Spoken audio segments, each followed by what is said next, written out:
Yesus kau. Sekali lagi saudara katakan kau yang layak. Haleluya. Kau saja yang suci, kau saja yang layak. Hanya kau yang layak terima pujian Tuhan. Kau layak terima glory. Haleluya. Yesus kau Tuhan. Ya, lebih lagi katakan haleluya. Kau saja yang suci, Engkau yang mulia, Engkau yang layak terima pujian umat-umat-Mu Tuhan. Terima kasih Tuhan. Haleluya Yesus. Kau layak Ya, terima glory. Yesus kau Tuhan. Layak terima Biarlah-Mu, Kau layak terima glory. Yesus kau. Sekali lagi, Kau layak terima glory. Haleluya. Kau layak terima glory. Yesus Allah Tuhan. Haleluya, berikan sorak-sorai buat glory. Berikan glory buat Allah kita. Haleluya. Haleluya. Haleluya. Haleluya. Ya ralaba sandaka ya ralaba laba laba laba ya ralaba. Terima kasih Tuhan. Terima kasih Tuhan. Terimalah pujian umat-umat-Mu Tuhan. Yes, Lord. Dari setiap pujian, nyanyian, pengagungan yang kami naikkan, berkenan di hadapan Tuhan. Yes. Bahkan hidup kami, tangan kami, mulut kami yang sudah buat memuji Tuhan. Jesus.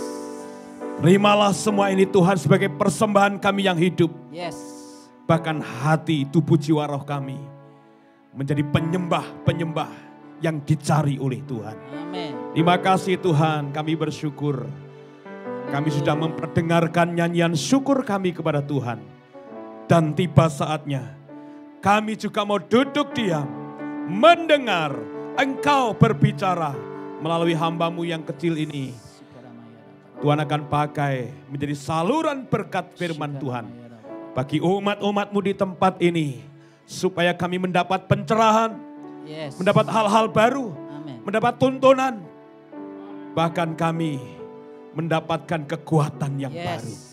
Terima kasih Tuhan, kami mau siapkan hati kami untuk kami mendengar firman Tuhan. Ya, Tuhan. Di dalam berkat nama Tuhan Yesus Kristus yang siap diberkati Tuhan. Semuanya boleh berkata amin. Ya, silakan duduk kembali. Wah, sekarang baru kelihatan wajahnya saudara ya. Tadi tidak kelihatan. Baik, puji Tuhan Bapak Ibu. Pertama-tama saudara, kami mengucapkan terima kasih kepada hambanya, ya Pastor Efran yang sudah mempercayakan mimbar untuk kami melayani.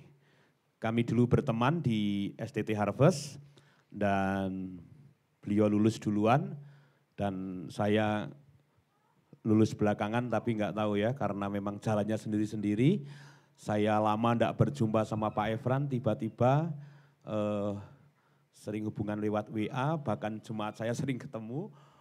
Ternyata Pak Efran sudah menjadi orang atau hamba Tuhan yang luar biasa.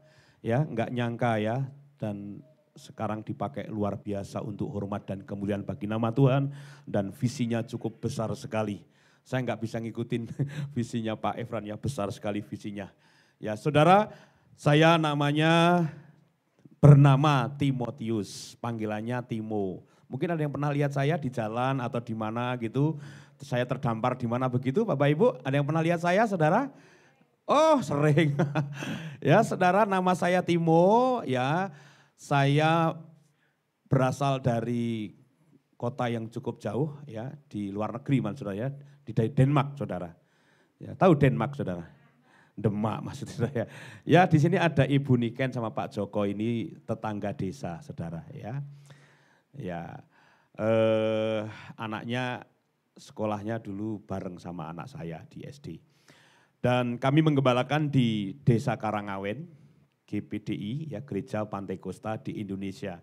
Tapi kadang orang sekarang malu Pak, kalau kenalan, gerejanya mana Pak? GPDI, suka malu begitu. Kalau saya nggak malu, paling tak ubah sedikit.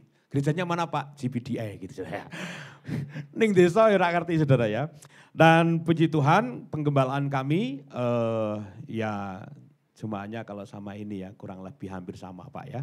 Kami seratusan hari ini, sudah seratusan. Kami datang dulu baru 27 sampai 35 karena kami melayani gereja yang bedol desa. Jadinya kami memulihkan, dipakai Tuhan merangkak dari nol kembali. Dan puji Tuhan sekarang sudah bertumbuh, bahkan kami buka cabang lagi di daerah Tegowanu Pak. Sudah sekitar 20 jemaat ya masih dari rumah ke rumah. Dan itu bentuk cinta kami kepada jiwa-jiwa yang perlu dilayani. Ya, dan tadi visinya Pak Efran akan membuka panti jompo dan lain sebagainya. Saya kira itu visi yang mulia daripada Tuhan. Nah Bapak Ibu saya percaya saya diutus di tempat ini pasti ada pesan khusus untuk Bapak Ibu Saudara semua yang hari-hari ini sedang mengalami goncangan-goncangan dunia. Kalau kita lihat medsos, kita lihat hari-hari ini rumah sakit penuh lagi saudara. Mungkin kalau saudara yang punya saudara yang kerja di rumah sakit pasti dapat laporan itu. Banyak orang stres, banyak orang ini batuk, pilek, meriang, tadi saya lihat masuk banyak yang batuk, banyak yang pilek. Dan rumah sakit banyak penuh orang itu sekarang ya, karena memang cuaca yang tidak menentu. Bahkan Bapak Ibu, pasca pandemi banyak orang yang mengalami mengalami hal yang buruk dalam kehidupannya sehingga itu menjadi trauma-trauma pengalaman hidup yang buruk. Tetapi saudara kita akan melihat Alkitab, ada seorang raja yang dapat kita pelajari hari ini bahwa ketika diperhadapkan dengan yang namanya keputusan, diperhadapkan dengan yang namanya sakit penyakit, persoalan, namun punya sikap yang baik dan benar di hadapan Tuhan. Mari kita akan buka dalam 1 Raja-Raja, pasal yang ke-20 Bapak Ibu. Mari kita buka Alkitab kita dalam 1 Raja-Raja.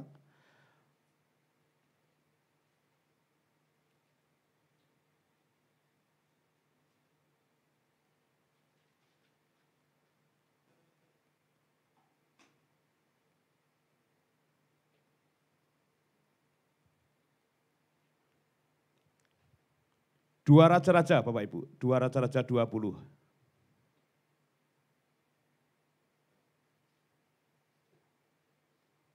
Ya, tentang Hizkia. Kita baca ayat 1 sampai ayat yang ke-6. Kita membacanya akan bergantian Bapak Ibu, saya baca ayat yang pertama, Bapak Ibu ayat yang kedua. Sudah ketemu? Yang sudah ketemu katakan oh ye. Ya, saya baca ayat 1. Pada hari-hari itu Hizkia jatuh sakit dan hampir mati. Lalu datanglah Nabi Yesaya bin Amos dan berkata kepadanya, beginilah firman Tuhan, sampaikanlah pesan terakhir kepada keluargamu, sebab engkau akan mati, tidak akan sembuh lagi.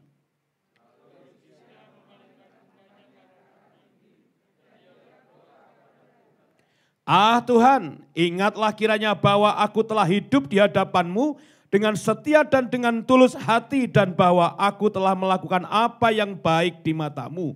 Kemudian menangislah Hizkia dengan sangat.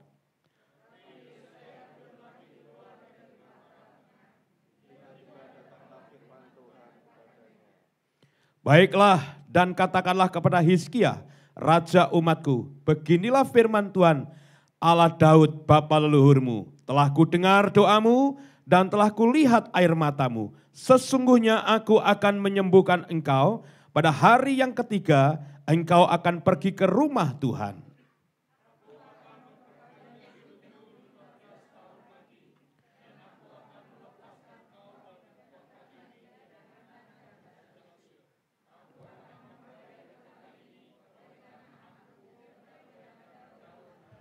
Ya, puji Tuhan. Bapak Ibu saudara kasih Tuhan, kalau kita lihat peristiwa ini adalah peristiwa yang sepertinya orang yang sudah divonis, kamu sakit, bahkan akan mati. Bukankah kita sering diberhadapkan dengan sebuah vonis? Vonis itu tidak hanya masalah kematian saudara, Kita sering divonis orang bahwa kamu akan gagal. Kita sering divonis orang karena melihat latar belakang kita divonis bahwa kamu tidak akan berhasil. Ya, kalau yang sakitnya nggak sembuh-sembuh akan dikatakan kamu sebentar lagi mati. Tetangga saya mati sakit begitu. Dan banyak hal yang membuat orang percaya justru malah semakin jauh daripada Tuhan.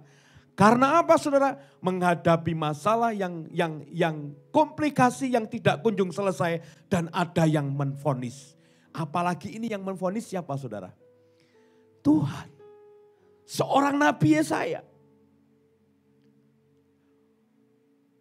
Bukankah ketika kita sedang dalam kondisi tersebut sering datang ke hamba Tuhan hanya berkata banyak berdoa dah. Ketemu teman, curhat sama teman, udah pasrah aja lah. Udah kayak gini kok.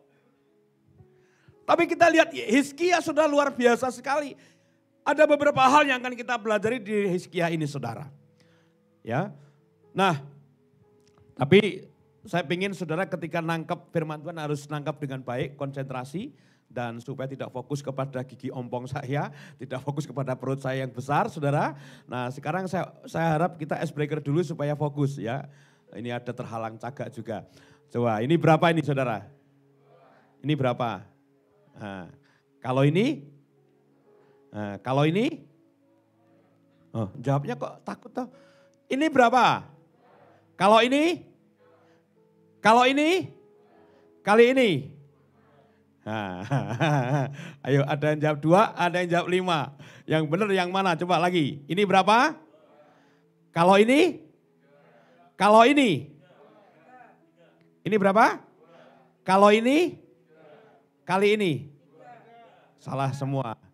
Yang benar adalah 6. Coba perhatikan kalimat saya. Ini berapa? Kalau ini? Kali ini? 6. Saudara sudah bisa membedakan antara kalau dan kali? Oke? Sudah bisa membedakan antara hantu dan Tuhan? Nah ini yang saya maksud. Jangan sampai nanti ketika saya menyampaikan firman karena bahasa saya mungkin agak lembut. Nanti saudara boring. Tahu boring? Bubuk miring begini saudara. Apalagi boringler. Bubuk miring sambil ngiler. Ya, oke. Satu lagi.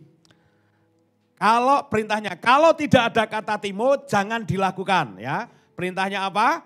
Kalau tidak ada kata timo jangan dilakukan. Oke. Timo berkata pegang rambut. Nah, ayo, Timo kan berkata pegang rambut. Timo berkata pegang pundak. Timo berkata pegang pipi. Timo berkata pegang rambut, pegang hidung. Nah, kenapa saudara pegang hidung gak ada yang nyuruh? Oke, cukup. Nangkap sesuatu ya. Ya, jangan boring ya. Baik, saudara, apa yang dapat kita pelajari dari hal ini, Bapak Ibu? Nah, mari kita belajar. Yang pertama, Bapak Ibu, yang pertama bahwa ada masalah, perhatikan, ada masalah yang akan mendahului mujizat. Ada masalah yang akan mendahului pertolongan Tuhan. Anggap aja khotbah saya pagi ini adalah bahwa persoalan itu adalah itu gerbang menuju kepada mujizat. Jadi Bapak Ibu mau divonis seperti apapun, mau dibilang seperti apapun, kondisi seperti apapun, kita harus menganggap bahwa di balik masalah, justru masalah itu yang akan mendahului kepada mujizat yang akan terjadi di depan sana. Contoh, saudara, ada orang yang sakit disembuhkan. Lalu orang sakit itu yang sembuh itu akan mengatakan apa? Aku mendapat mujizat kesembuhan. Untuk dia mendapat mujizat kesembuhan, dia harus apa dulu? Sakit. Masuk akal? Jadi masalah, mau sakit, penyakit, mau masalah apapun, itu akan menjadi pintu, akan menjadi mendahului mujizat yang ada di depan sana. Ini jadi bagus begini, saya mau tanya. Jadi bagus begini, ngalami apa dulu? Kebakaran. Saya percaya mulai nangkap sesuatu baru sedikit ini ya. Kalau kita boleh tanya orang-orang yang sekarang berhasil hidupnya, yang sekarang menjadi orang yang sukses, sebagian besar rata-rata perjalanan hidupnya itu dari susah dulu. Dari ngalami yang namanya jatuh bangun. Bahkan mungkin dikucilkan orang, dijauhi orang. Tapi pada saatnya, kalau orang itu menganggap bahwa itu adalah jalan, bahwa itu adalah pintu menuju sukses, orang akan bertahan di situ. Nah, jadi Bapak Ibu, kalau ada masalah yang belum selesai, sakit penyakit yang belum disembuhkan Tuhan, bukan berarti Tuhan mau membinasakan kita. Memang dalam konteks ini Tuhan menvonis. Tapi ingat, bahwa semua yang hidup di bawah kolong langit ini, semua itu sudah dirancangkan oleh siapa? Tuhan. Semua sudah dirancangkan. Nah, maka dari itu Bapak Ibu yang dikasih Tuhan, mari kita cermati hidup kita ketika kita sedang ada persoalan. Bukan Tuhan mau membinasakan kita atau membawa kita kepada sesuatu yang buruk. Tetapi di balik semua itu, tujuannya adalah supaya nama Tuhan dipermuliakan yang pertama, yang kedua supaya kita ngalami yang namanya berkat dan mujizat di depan sana. Lihat apa saudara? Lihat bangsa Israel ketika menyeberangi laut terberau. Mungkin bangsa Israel berkata, Musa engkau hanya bawa kami ke tempat ini untuk dibinasakan. Tetapi Musa sebenarnya sedang mengajarkan kepada umat Israel. Lewati saja ini laut. Karena di seberang sana Tuhan akan lakukan sesuatu yang lebih baik. Nah, kalau kita lihat dalam keluaran itu saudara, maka orang-orang Mesir ketutup dengan apa saudara? Laut. Pertama pikiran bangsa Israel ketika dibawa ke laut, dia berpikir bahwa untuk mati, untuk binasa. Tetapi setelah bangsa Israel keluar dari laut, dia baru melihat pertolongan Tuhan. Oh ini toh, oh cara Tuhan beri. Tujuannya apa? Supaya nama Tuhan dipermuliakan. Di ayat 4 itu Keluaran 14 berkata, aku akan mengeraskan hati Fir'aun sehingga ia mengejar mereka dan terhadap Fir'aun dan seluruh pasukannya aku akan menyatakan kemuliaanku. Untuk apa saudara? Menyatakan kemuliaan. Lewat apa? Lewat peristiwa itu. Lalu ada contoh lagi. Ketika Yesus bersama dengan muridnya bertanya begini. Murid-murid bertanya kepada Yesus, Rabi, siapakah yang berbuat dosa? Orang ini sendiri atau orang tuanya sehingga dia dilahirkan buta? Jawab Yesus, bukan dia dan bukan juga orang tuanya. Tapi karena pekerjaan-pekerjaan Allah harus dinyatakan di dalam dia. Perhatikan. Ada peristiwa, ada anak yang buta sejak lahir. Di hadapan Yesus. Lalu murid-murid berkata begini, kijane sing salah sopo? Kok bisa lahir sejak buta? Nek buta kena kawat las, kena percikan api. Itu karena sebuah ada yang pengalaman kok ketawa. Ya kena, atau pakai lensa terus softline kalau lensa. Kena itu lalu rusak matanya terus jadi buta. Ya. Itu wajar, tapi ini sudah lahir. Salah siapa saudara? Salah bapaknya atau ibunya? Tapi ternyata semua Tuhan ciptakan itu. Ya Yesus ngomong apa? Bukan salah bapaknya, bukan salah ibunya, dan juga bukan salah anaknya. Tapi lewat peristiwa itu, supaya pekerjaan Tuhan dinyatakan. Jadi saudara, Tuhan bisa pakai apa saja yang sedang saudara hadapi untuk menyatakan kuasanya, untuk menyatakan kemuliaannya, untuk menyatakan pekerjaan yang lebih besar. Melalui siapa? Melalui kita yang ada ini. Lewat masalah, sakit, penyakit yang ada. Karena saya mau katakan bahwa lewat masalahmu, sakitmu, sebenarnya sebentar lagi kita akan menyongsong mujizat besar yang Tuhan sediakan. Beberapa hari yang lalu, hari Jumat kalau nggak salah. Bu Inten tahu ya. Dia itu minggu yang lalu mau mimpin doa aja berat, kakinya di apa namanya ini? batokan ini loh, batokannya itu bermasalah, melingse gitu. Di ronsen, di apa ini ganggu jalan. Jadi jalannya tuh gini. Dia mimpin pujian itu kakinya diinin satu di apa silo gitu, timbuh gitu.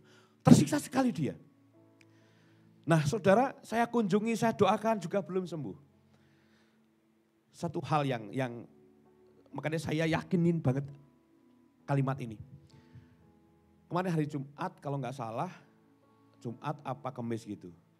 Dia mau ambil cucunya, tapi nggak boleh sama anaknya, terus dia pulang sendiri gini, menggok begini, ditabrak, sekolah bantre rak karuan.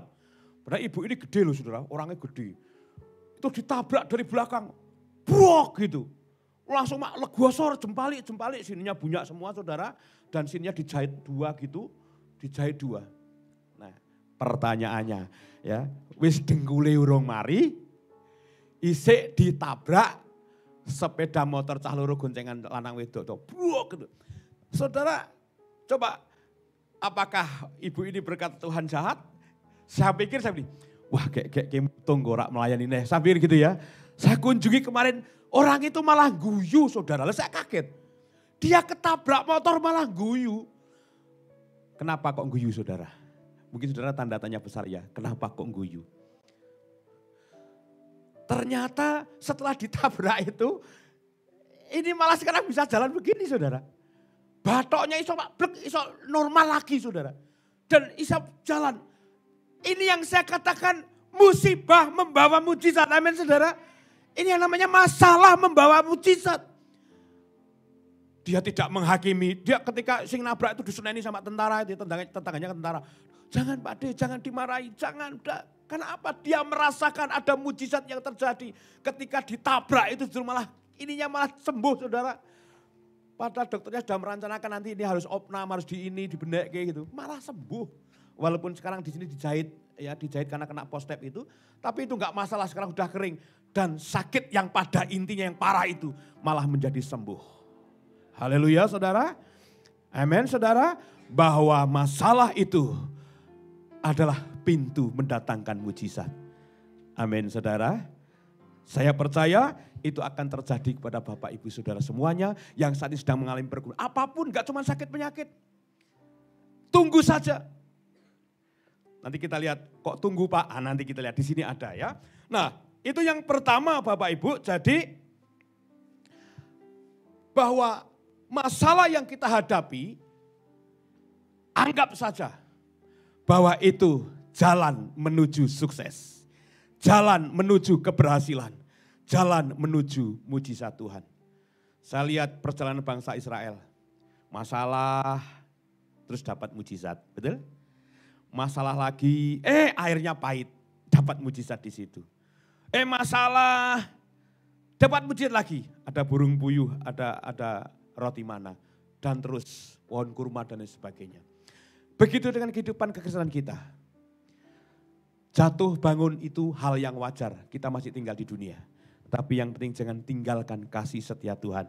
Tetap ada di garisnya Tuhan. Percaya bahwa semua Tuhan izinkan untuk membawa kita kepada kemenangan mujizat Tuhan yang Tuhan sudah sediakan. Nah itu yang pertama Bapak Ibu, jadi tujuan semua yang terjadi dalam hidup kita. Ya, kalau sekarang sedang ada yang mengalami masalah, percaya lewat masalahmu Tuhan mau menyatakan kuasanya. Itu kita tangkap ya. Bahwa ketika ada masalah, sebenarnya Tuhan sedang menyiapkan pertolongan yang besar buat kita. Nah yang kedua Bapak Ibu, yang kedua ada anugerah, ya ada anugerah Allah bagi yang meminta. Nah kita lihat Hizkia ini saudara, di ayat yang kedua ketiga itu, ketika dia divonis, dia membalingkan kepalanya dan dia berdoa kepada Tuhan. Dengan tetesan air mata dari dalam hatinya keluar tetesan air mata. Doa yang sungguh-sungguh. Dia berdoa kepada dia meminta. Dan ketika meminta apa yang terjadi? Hizkia berbalik dan memberi jawaban kepada Hizkia. Yesaya berbalik karena disuruh Tuhan. Nah artinya apa saudara? Yang kedua.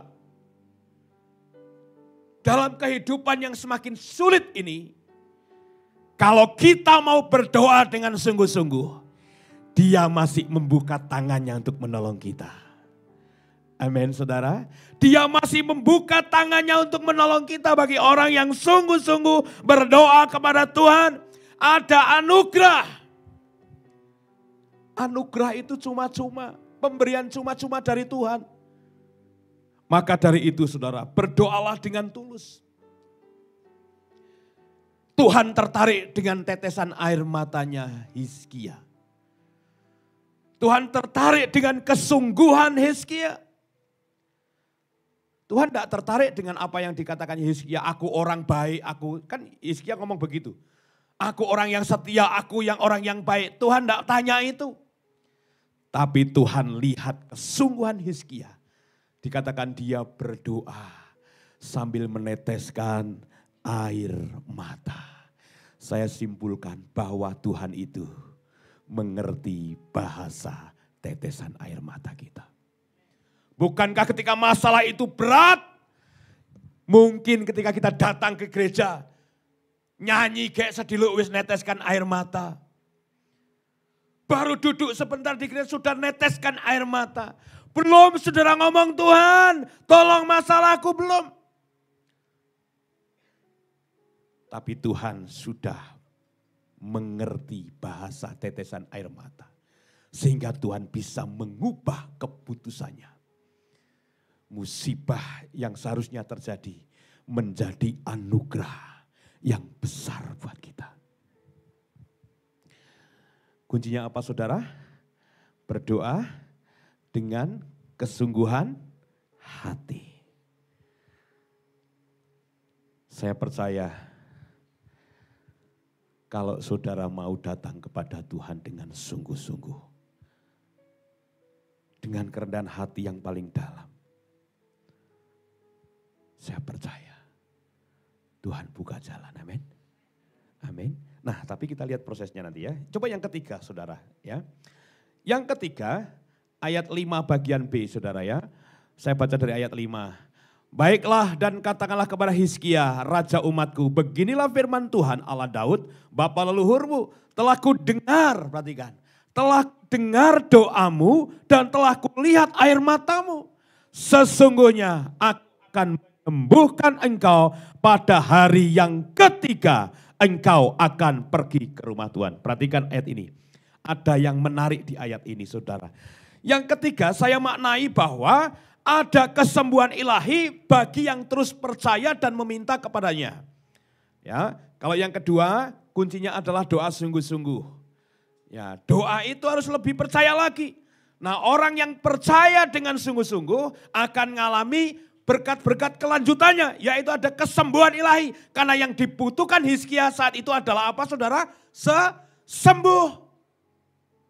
Ini belum bicara kematian dulu. Ini sedang bicara Hizkia butuh sembuh. Walaupun sudah divonis sakitmu ini akan membawa kematian. Tapi yang dibutuhkan saat itu adalah kesembuhan ilahi. Saya mau pisahkan dulu antara kesembuhan ilahi sama mujizat. Ini saya akan pisah dulu. Kalau mujizat seketika itu terjadi. Ya perhatikan. Kalau mujizat seketika itu terjadi. Tapi kalau kesembuhan ilahi ada proses. Perhatikan ayat ini. Sesungguhnya aku akan, perhatikan. Kalau akan itu langsung sembuh apa enggak? Kan akan. Ya, dikatakan sesungguhnya aku akan menyembuhkan engkau pada hari yang ketiga. Ada berapa hari? 3 hari. Nah, terus dalam 3 hari itu ngapain? Inilah yang Tuhan mau. Kita disuruh sabar menunggu akan mujizat Tuhan. Kalau sekarang belum sembuh, nanti malam mungkin sembuh. Kalau nanti malam belum sembuh, mungkin besok sembuh, saudara.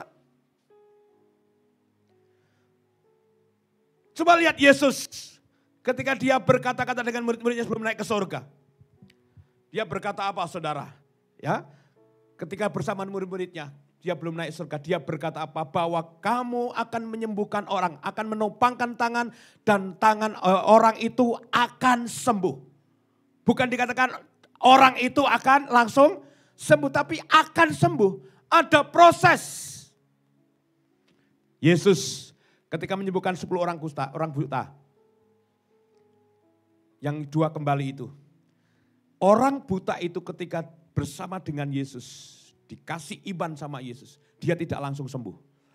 Tapi dikatakan di dalam apa? Perjalanan, dia baru sembuh.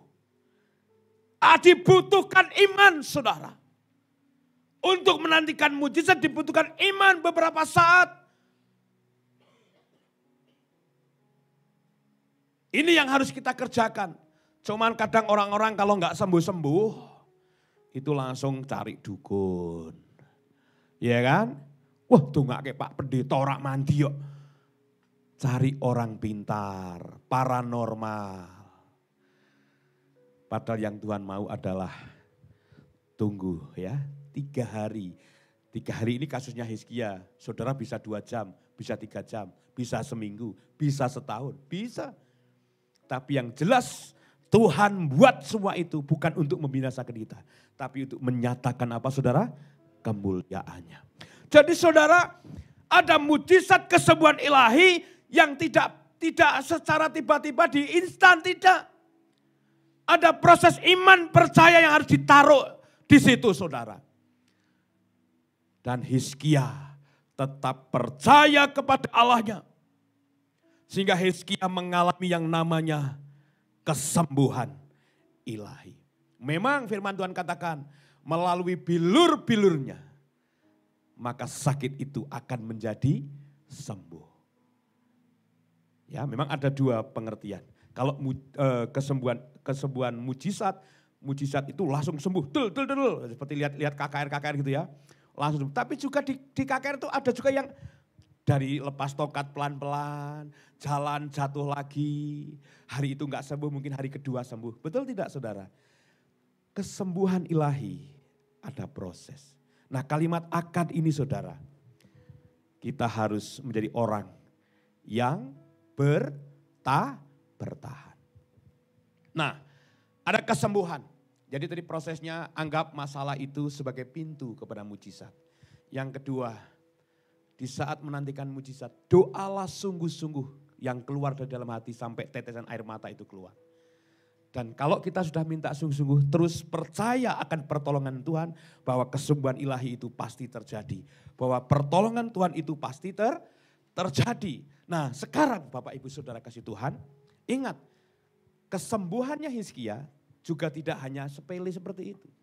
Ternyata ada sarananya, ada metodenya yang Tuhan berikan. Nah mari kita lihat yang terakhir ini Bapak Ibu Saudara ya. Nah perhatikan ayat ini di ayat yang ke berapa? 7 saudara. Kemudian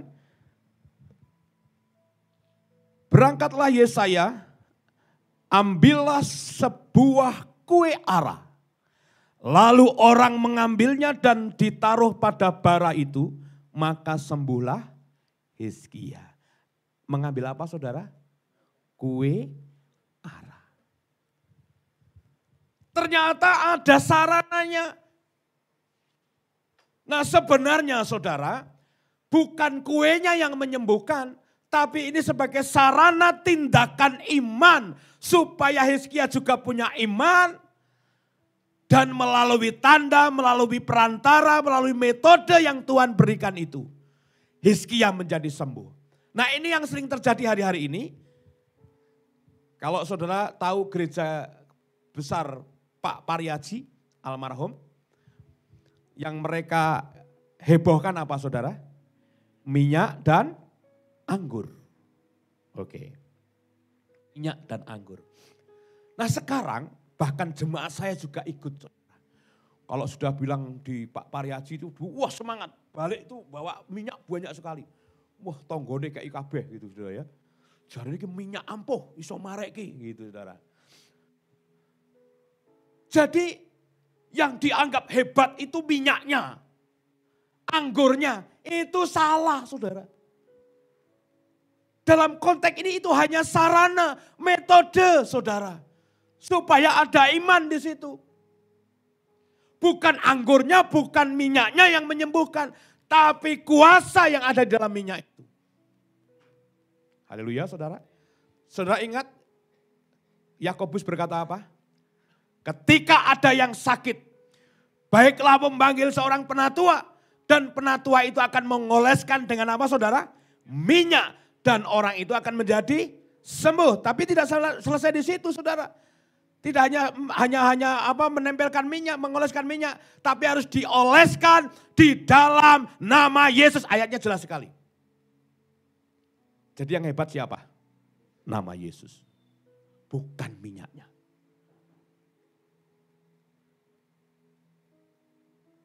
Ada kesembuhan yang memang harus pakai metode.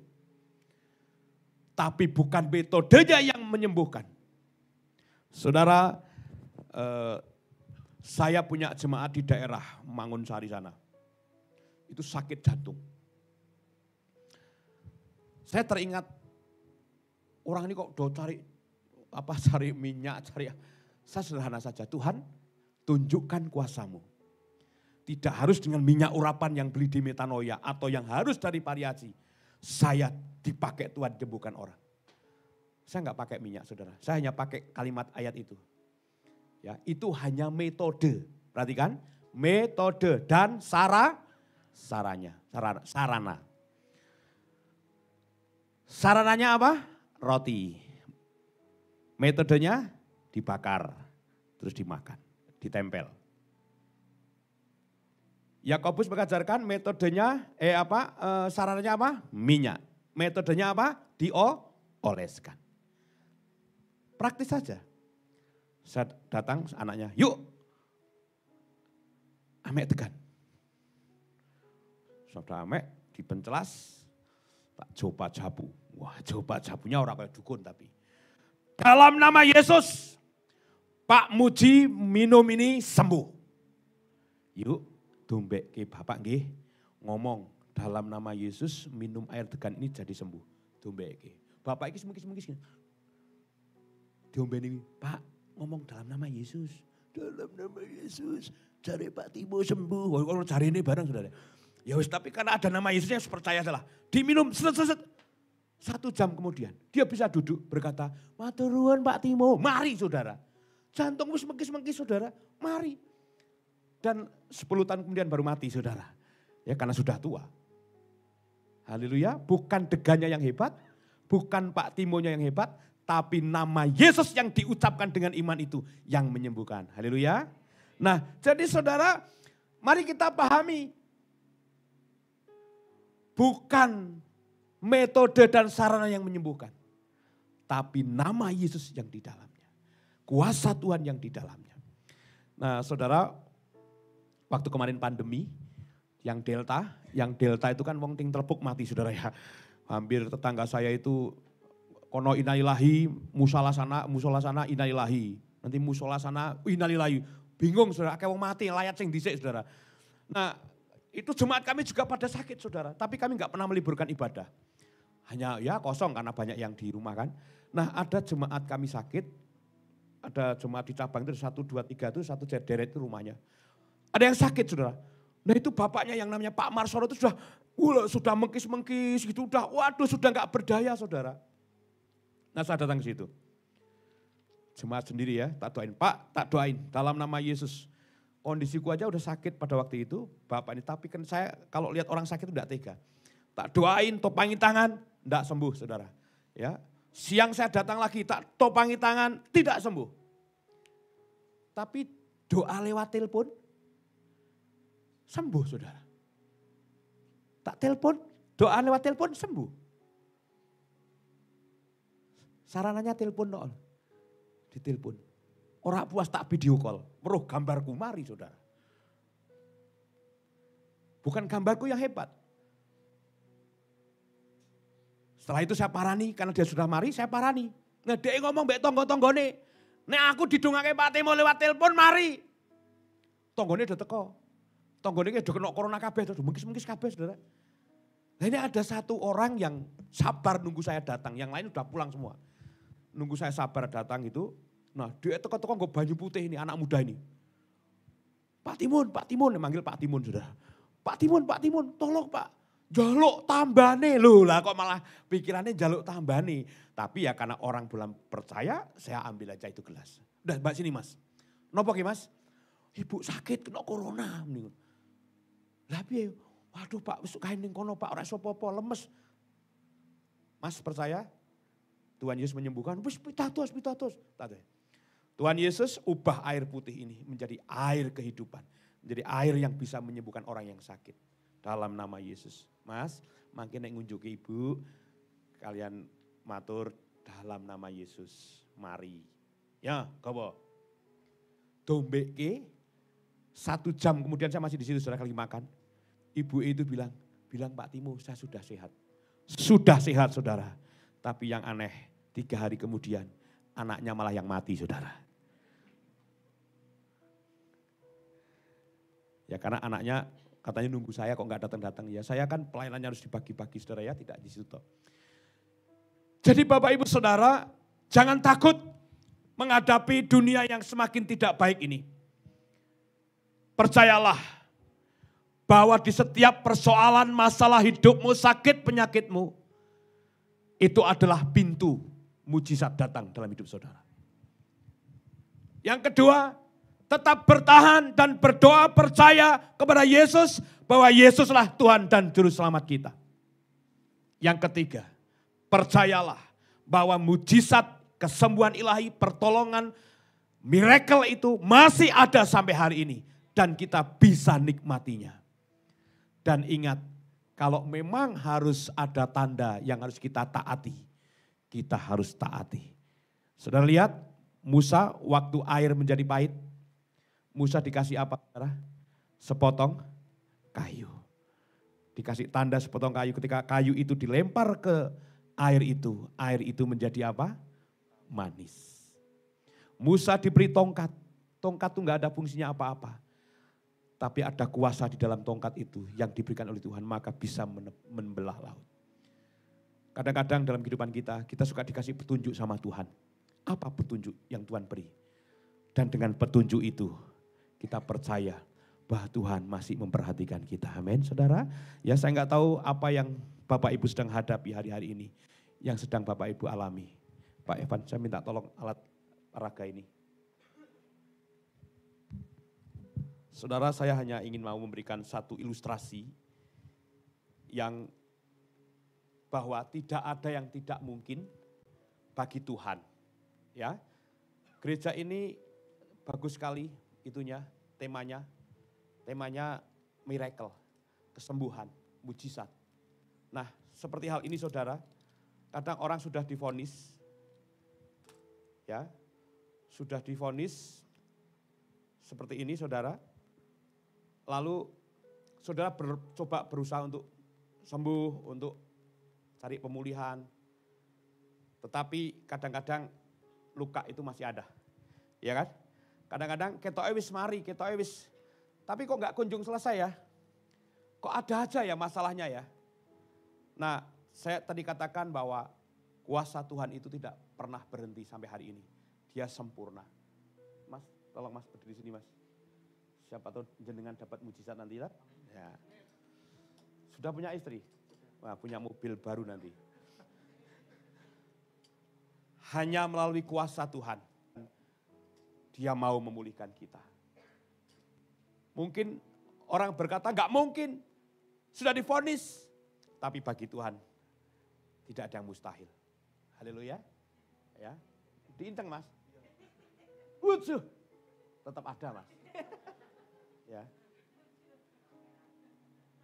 Tapi saudara, oleh karena Tuhan itu baik, ya, dan oleh Yesus mujizat itu terjadi. Jadi sekarang ada yang meragukan Yesus, saya aja bisa lakukan, apalagi Yesus. Yesus bisa lakukan yang asli, ini palsu sulapan itu, tapi Yesus bisa lakukan yang asli. Bahwa sudah divonis dokter pun, Dia bisa lakukan mujizat yang besar buat kita. Ingat, ada proses akan sembuh di hari yang ketiga. Ini hanya mewakili saja, enggak sembuh hari ini nanti sore enggak sembuh besok. Amin saudara? Amin. Mari kita tundukkan kepala kita bahwa mujizat itu masih ada. Bagi Tuhan tidak ada yang mustahil. Bagi Tuhan tak ada yang mustahil. Bagi Tuhan tak ada yang tak mungkin. Mujizatnya disediakan bagiku. Ku diangkat dan dipulihkannya. Saudara, sebelum kita nyanyi ini sungguh-sungguh, kemarin saya khotbah di Pak Heri, GPDI. Selesai khotbah, ada orang bilang, Pak, tolong Pak doain air ini Pak. Anak saya kecepit uratnya di sini. Oh ya, tapi Bapak percaya, bukan karena dengar ilustrasi saya. Karena Bapak percaya Yesus, percaya Pak. Kalau percaya saya doakan air ini. Ya, saya buka. Lalu saya doakan, Tuhan jamah air ini. Anak yang meminumnya, uratnya sembuh. Ya, ini saya minum dulu ya. Pada waktu saya nggak minum. Cuman Bapak itu aqua gelas bawa pulang. Pak, minumkan di dalam nama Yesus. Kuasamu menyembuhkan urat yang kecepit. Saya mendengar sebulan kemudian. Berapa? Sebulan kemudian. Disembuhkan Tuhan. Saya nggak nyuruh hari ini nanti saudara pada berbondong-bondong minta Pak Efran air, enggak. Yang didapat kita pelajari adalah di rumah ada orang tua, tetangga, saudara kita yang sakit. Lakukan itu kalau mereka belum orang percaya. Kan mereka takut teriak-teriak dalam nama Yesus. Saudara doakin airnya. Minumin dalam nama Yesus. Yesus menyembuhkan orang itu. Haleluya saudara. Bagi Tuhan tak ada yang mustahil. Bagi Tuhan tak ada yang tak mungkin. Mujizatnya disediakan bagiku. Ku diangkat dan dipulih. Mari lebih lagi bagi Tuhan. Bagi Tuhan. Ya dalam sana, ya dalam mata, ya dalam lama, ya dalam lama. Bagi Tuhan tak ada yang tak mungkin. Mujizatnya disediakan hatiku. Ku diangkat dan lebih lagi katakan bagi Tuhan. Bagi Tuhan. Ya lama ya sana ya lama ya lama. Yes Tuhan, yes Tuhan. Yes Tuhan. Oh haleluya. Mujizatnya disediakan bagiku. Ku diangkat dan dipulihkannya. Kalau ada yang sedang bergumul kok masalahku belum selesai. Angkat tanganmu, tetap duduk saja dan angkat tanganmu. Kalau ada yang berkata kok sakitku gak sembuh-sembuh. Kok masalahku itu saja, angkat tanganmu. Ingat, di balik masalahmu ada mujizat yang sedang menantikan. Di balik persoalanmu ada mujizat yang Tuhan sedang kerjakan. Terima dengan iman. Saya akan berdoa buat Bapak Ibu Saudara. Terima dengan iman. Ya lama sanda ya lama taka ya rapa. Ora pasyata kaya rapa sikiti kirita karapa. Tuhan lihat tangan-tangan yang terangkat. Turunkan kasih karuniamu.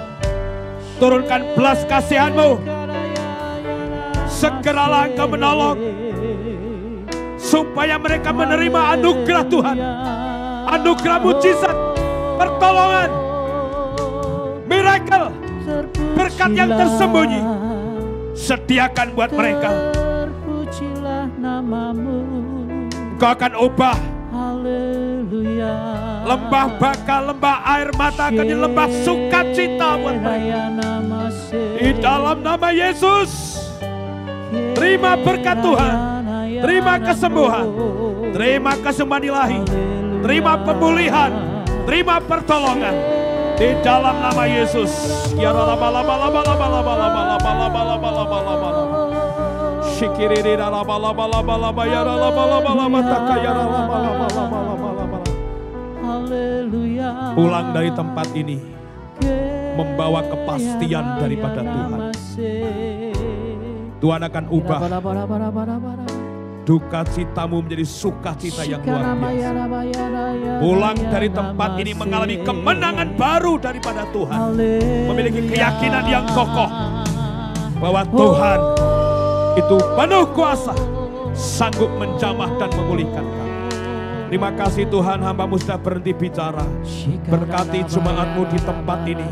Menjadi jemaat yang setia, jemaat yang mengalami lawatan dan mujizat Tuhan. Terpujilah nama-Mu Tuhan, jauhkan dari sakit penyakit.